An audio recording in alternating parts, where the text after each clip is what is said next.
दी करेला स्टोरी एक ऐसी मूवी जो बिल्कुल झूठ पे मबनी है। झूठ और प्रोपेगेंडे के अलावा इसमें कुछ भी नहीं है।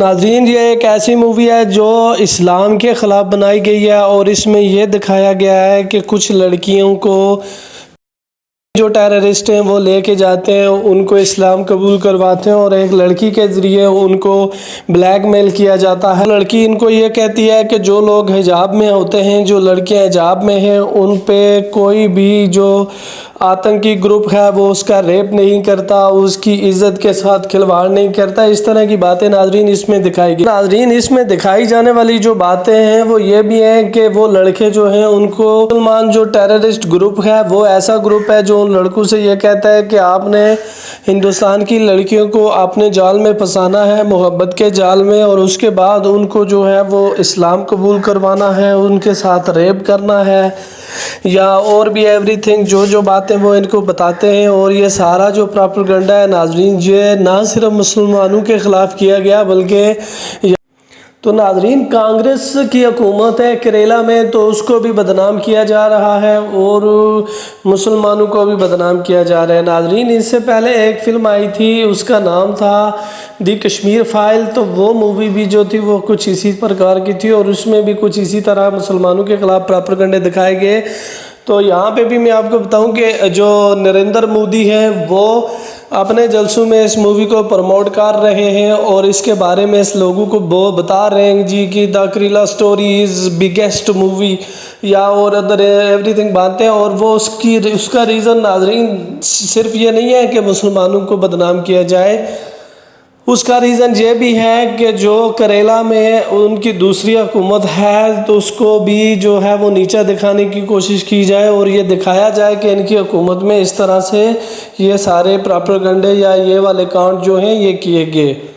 तो नाज़रीन, इस मूवी में केस हो गया और केस होने के बाद जब अदालत में इसके डायरेक्टर पहुंचे तो अदालत ने उनसे पूछा कि आप बताएं कि आप किस तरह से ये कह सकते हैं कि 32,000 लड़कियां जो हैं उनको वहां से निकाला गया और उनको जो है वो सीरिया, ईरान और उसके बाद तुर्की या और दीगर जो इस्लामी ममालिक हैं उसमें भेज दिया गया है।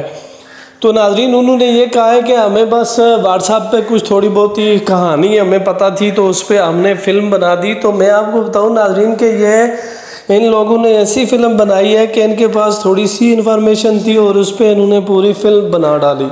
तो अब ये अदालत में भी झूठे हो चुके हैं और ये वहाँ पे उन्होंने बताया है कि जो करेला स्टोरी ये हुई थी वहाँ पे सिर्फ मेरे ख्याल से 3 या 4 लड़कियाँ ऐसी थी जो इस्लाम कबूल करके चली गई थी वहाँ से, तो उनके बदले में इन्होंने वहाँ पे 32,000 बताई है, वो भी कंफर्म नहीं है नाजरीन जो वहाँ पे हो। तो नाजरीन, इस मूवी की शुरुआत जहाँ पे नहीं रुकती। इस मूवी की मसला ये है कि इसमें प्रोपेगेंडे की वजह से या जो डायरेक्टर हैं जिन्होंने ये मूवी बनाई है बनवा रहे हैं या इनको इस बात का अंदाज़ा नहीं था कि इस मूवी की वजह से कितने दंगे होंगे, कितने फसाद होंगे। अब एक दफ़ा से फिर से जो बीजेपी संगठन है वो एक्टिव हो चुका है और मुसलमानों के ख़िलाफ़ तरह तरह की बातें कर रहे हैं नाजरीन। ये दंगे फैलाने के लिए, मुसलमानों को बेइज्जत करने के लिए, कांग्रेस को नीचा दिखाने के लिए ये सारी स्टोरी की जा रही है उधर हिंदुस्तान में। तो नाजरीन, इसकी एक बात मैं और बताऊँ आपको कि ये फ्रांस में चलने वाली थी ये मूवी और कुछ ही देर बाकी थी, टिकट हो गए थे सिनेमा में, सब कुछ इसका क्लियर हो गया था, लेकिन फ्रांस ने बिल्कुल आइन टाइम पे इस मूवी को बैन कर दिया और वहाँ पे ये आर्डर जारी कर दिया कि कोई भी इस मूवी को नहीं देखेगा और ना ही किसी सिनेमा घर में ये मूवी चलाई जाएगी। प्रोसेस है ये सब जो भी हुआ है उनके साथ, उन महिलाओं के साथ, ये बहुत बड़ा गलत हुआ है। अब भारत सरकार का जो इंटेलिजेंस ब्यूरो है, IB हो गया या रॉ हो गया, जो हमारे इंटरनेशनल एजेंसियां जो दूसरे देशों में काम करती है, तो उनको इसमें देखना चाहिए, उसको जांच करना चाहिए और जो भी अगर दोषी है तो उसको सजा मिलना चाहिए।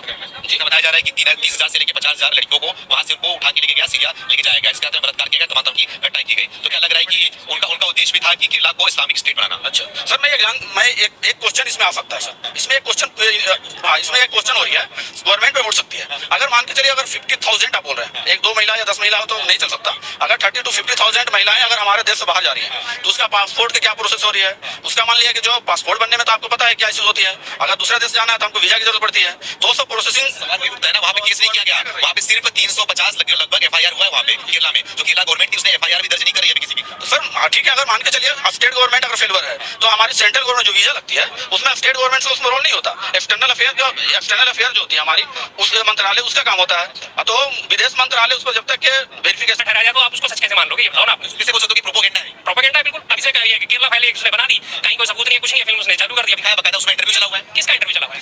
जो घटनाएं हुई जो लड़कियों के साथ सिर्फ ट्रेलर है तो वो कहाँ है वो घटनाएं? अब तक क्या सो रही है 9 साल से गवर्नमेंट, सेंट्रल गवर्नमेंट सो रही है। मोदी जी कहते हैं कोई घुस नहीं सकता मेरी नजरों के बिना, अमित शाह जी कहते हैं हमारी सिक्योरिटी को कोई भेज नहीं सकता।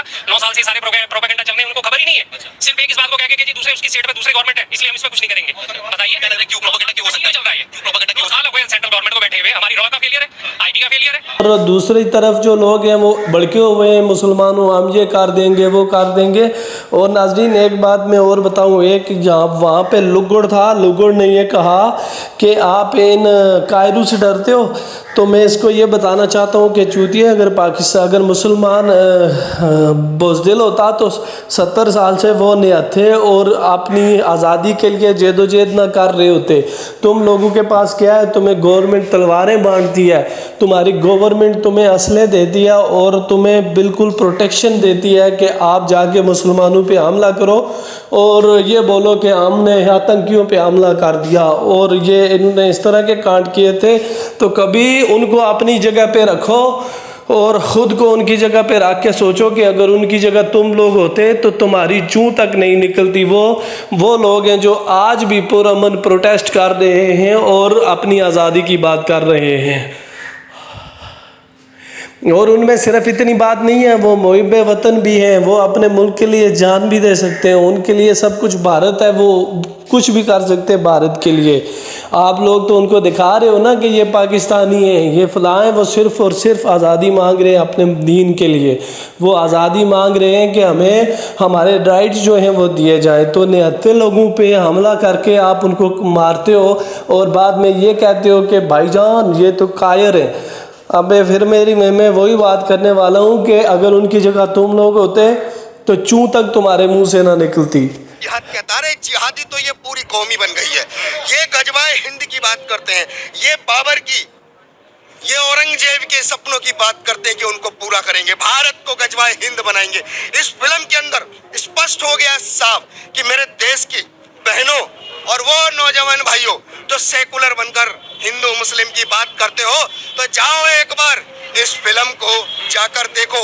बहुत जाते हो तुम ओयो रूम में, एक बार आओ सिनेमा हॉल में। 5 मई को ना तुम्हारी बुद्धि के पर्दे खुल जाएं तो नाम बदल देना अपना भी तुम सेकुलर, क्योंकि अब समय हिंदू नहीं कट्टर हिंदू का है।